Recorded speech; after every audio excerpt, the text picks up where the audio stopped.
whether we pay dividends or not. Berkshire, I took it over in 1965, and we paid 10 cents a share one year.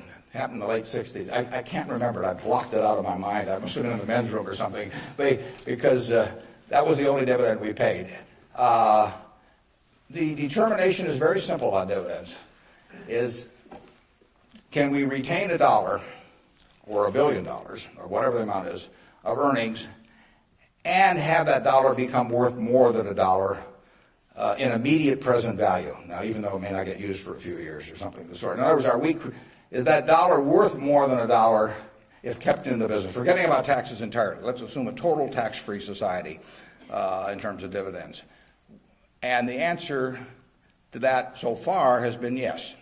We have kept the dollars that we've earned, and we have created more than $1 of market value for every dollar we've retained.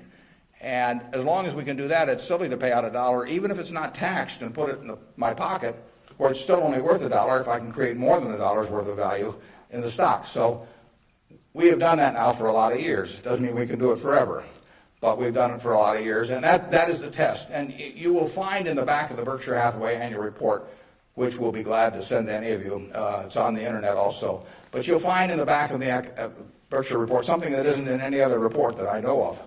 It's something called the Economic Principles of Berkshire Hathaway. That's been in the report every year now for at least 20 years. And those principles don't change. That's why they're principles, and it's why I'm willing to lay them out. I mean, if I act in conflict with those principles, I expect the owners to call me on it. But I look at the investors in Berkshire as my partner. Now, I'm the managing partner. They can't, because I own so much stock, they can't do much about me. So they ought to know what the game is if they join us. And that doesn't mean everybody wants to join us, but they ought to know what the rules are. Just as if you and I were starting a partnership and I was going to run it, you'd want to know, how we were going to conduct business and what my thoughts were and what my time horizon was. Would we ever sell? Would I make distributions? All that kind of thing. So those principles cover this point you raised. I don't forget what's the third or fourth one or something like that, but it's explained there, and I want people to I want our owners to understand it. I mean, I look at every owner when I write my annual letter to shareholders, which takes me an ungodly amount of time. I mean, it's miserable, but nevertheless, it's important because it is the one time a year I'm talking to my partners.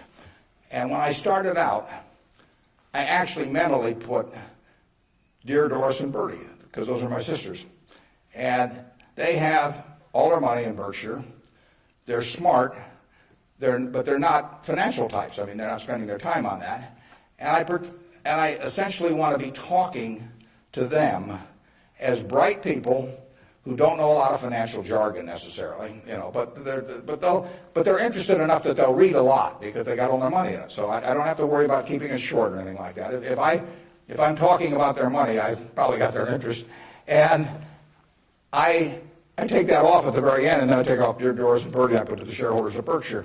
But I want to tell them exactly what they're in. I want it to be just as if our roles were reversed. That's always the test. If Doris and Bertie were running the place, and I was living in Carmel, California, like Bertie is, what would I want to hear from them, the managers?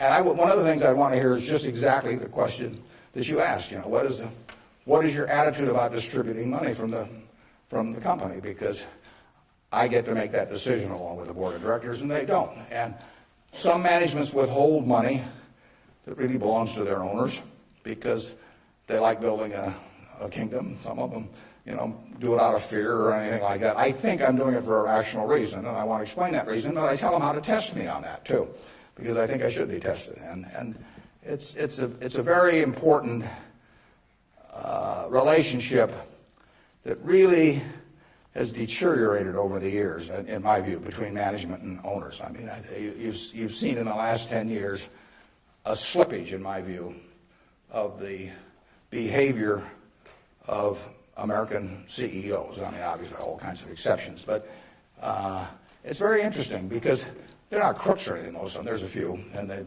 gotten a lot of publicity lately. But nevertheless, they have behaved as most humans do. They've sort of picked up the behavior of those around them. That's why it pays to hang out with people better than you are. I mean, if you hang out with people better than you are, you'll become better yourself. everybody behaves better that's around my wife. You know, I mean, even including me, starting from a low base. But she just has that effect on people, and other people pull you down. I mean, you know, when I was in the National Guard and we would go to camp, you know, in about an hour I was reading comic books. You know, pretty soon everybody's reading comic books. The language, you know, every other word becomes some form of profanity. Everything. You just sink. Well, what happened to American CEOs in the 90s is that the behavior, the situational ethics, sort of caused behavioral norms to sink. I say it's a little like how Mae West described her career. She said, "I was Snow White, but I drifted." And American management drifted to quite a degree during that period.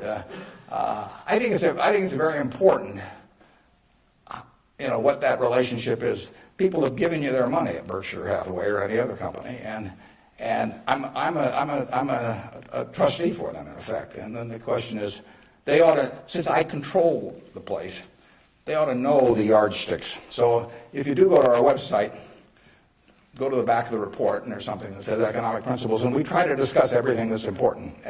And I tell them I'm going to put them in there every year so that they can hold me accountable.